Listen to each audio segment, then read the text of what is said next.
Au travers de cette vidéo, je souhaite apporter de la clarté par rapport aux personnes qui hésitent et qui des fois, certaines ne se sentent pas légitimes à participer à un stage et qui se posent des questions comme qu'est-ce que je vais apprendre ou qu'est-ce que cela va me permettre si je participe à un tel stage?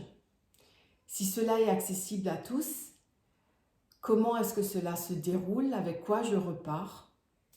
Et puis, j'aborderai 3 questions qui sont souvent les plus posées lors de l'inscription, à savoir si au final tout le monde y arrive, est-ce que moi je vais y arriver? Est-ce le bon moment pour moi? Et puis-je y participer même si j'ai pas d'animaux en ce moment, ce qui représente aussi certains participants. Alors voilà, moi c'est Lisiane Ditch, thérapeute pour vous, humains, mais aussi pour vos animaux.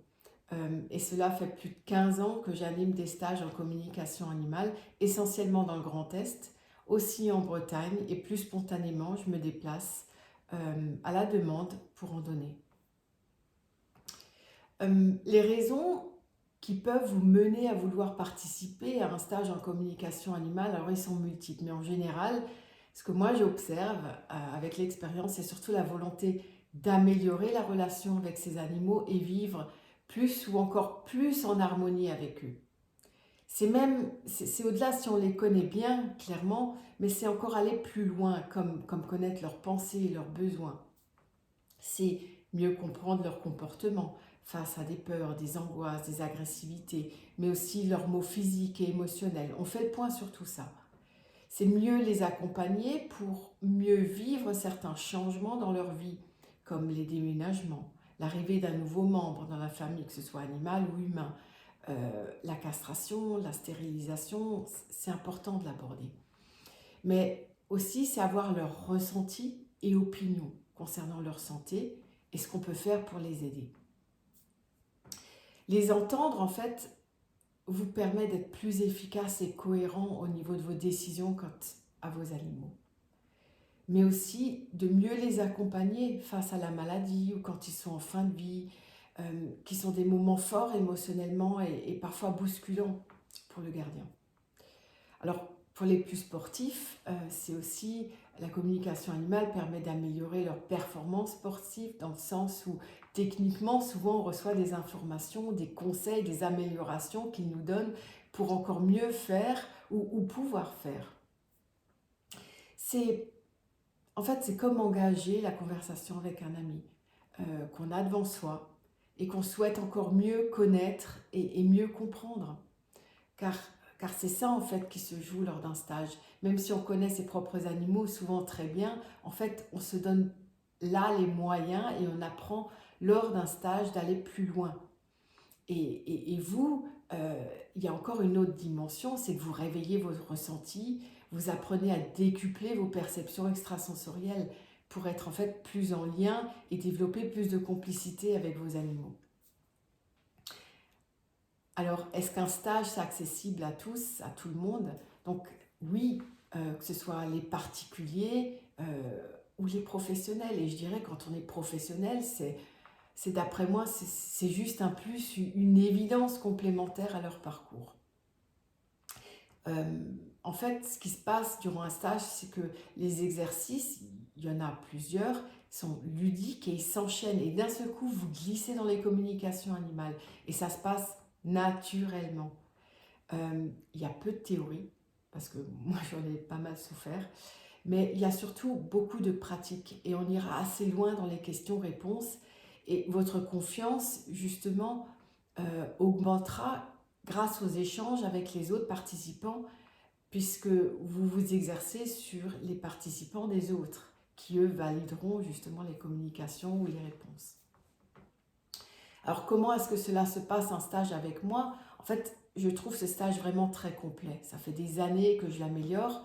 Il y a une première partie, vous apprenez la méthode et vous vous exercez à partir des photos que les participants emmèneront. La deuxième partie se fait en direct live avec les animaux sur place, sur le lieu. Là, vous allez vous exercer avec des animaux qui se trouvent sur le lieu du stage. Alors quand c'est chez moi dans le 68, il y a vraiment tout un panel d'animaux de différentes espèces, à poil, à plumes, écailles, des domestiques mais aussi des plus sauvages. Différents thèmes sont abordés. La santé, le comportement, les choix de vie, l'accompagnement au quotidien. Et je me laisse, en fait, chaque stage est différent et je me laisse guider par vos interrogations et celles de vos animaux, justement. C'est cela qui guide, en fait, chaque stage. Et alors, il y a une documentation complète qui est fournie pour vous accompagner aussi après le stage, pour ne pas être seul. Après, ce que je fais aussi régulièrement, c'est que je donne 1 à 2 fois par an des ateliers retrouvailles pour renforcer la méthode, se remettre dans le bain. Certaines personnes refont aussi le stage plusieurs fois, juste pour le plaisir, juste pour le lieu et ce qui est vécu en fait durant le stage, parce que c'est une formidable ambiance.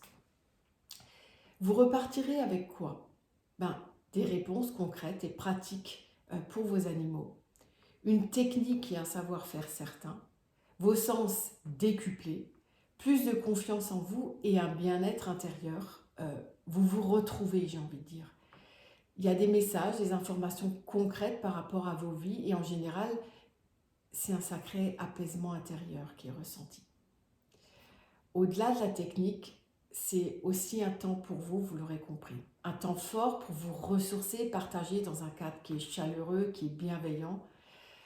Pour ceux et celles qui le souhaitent, vous pourrez aborder des thèmes personnels et recevoir des messages concrets pour mieux cheminer dans votre vie. Cette possibilité vous est donnée le 2e jour. Au-delà de la méthode, il s'agit bien de développement personnel où les animaux vous serviront de guide pour les personnes qui le souhaitent. En ce sens-là, c'est un stage vraiment très complet et que j'ai optimisé au fil des années. Je souhaitais maintenant aborder 3 questions qui ressortent souvent et que peut-être vous posez également. Est-ce que tout le monde y arrive?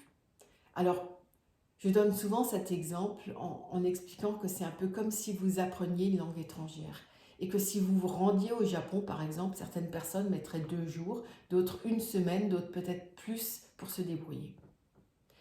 Après, le stage fait que vous glissez au fur et à mesure des exercices dans le processus de la communication animale. Et au final, tout le monde y arrive.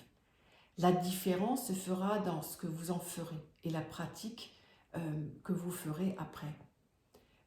Parce que c'est comme une langue étrangère, encore une fois, plus on pratique, plus ce sera fluide.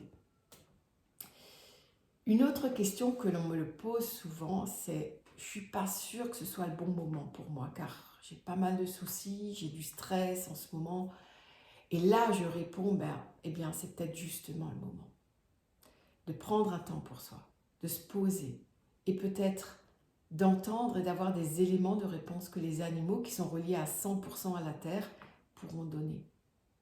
Il n'y a pas de bon moment. Il y a le moment, c'est maintenant, dans l'intégralité de ce que nous sommes, là où nous en sommes. Certaines personnes refont des stages plusieurs fois, car il est à chaque fois différent. Et ça permet de faire le point avec ses animaux, ses propres animaux, et de renforcer la méthode. Même si on ne pratique pas d'une année à l'autre ou régulièrement. Une fois que la graine est plantée, c'est posé en nous. Et nos animaux le savent et voient en nous, j'ai envie de dire, ah oui, un changement une fois un stage effectué. Il y a toujours des anecdotes d'un jour à l'autre, de changements, de sourires, d'histoires drôles, qui nous fait bien voir qu'il y a quelque chose qui a changé en nous. Il y a aussi des personnes qui me demandent si elles peuvent participer au stage même sans vivre ou partager leur vie avec des animaux. Alors, c'est parce que pour l'instant, elles préfèrent, selon leur mode de vie, de ne pas en avoir. Eh bien, sachez qu'il y a toujours au moins une personne à chaque groupe qui n'est pas gardien d'animaux. Mais ça l'intéresse et du coup, elles viennent. Et moi, je trouve la réflexion, la décision plus que courageuse et honnête par rapport à un tel engagement. Et bien entendu, ces personnes sont les bienvenues. Alors, je vous laisse découvrir les témoignages qui sont aussi sur la page. Je pense que les participants décrivent mieux que moi ce qu'ils vivent. Et n'hésitez pas à revenir vers moi si vous avez des questions ou si vous souhaitez en savoir plus sur les stages. Voilà, je vous souhaite à bientôt et bon stage peut-être.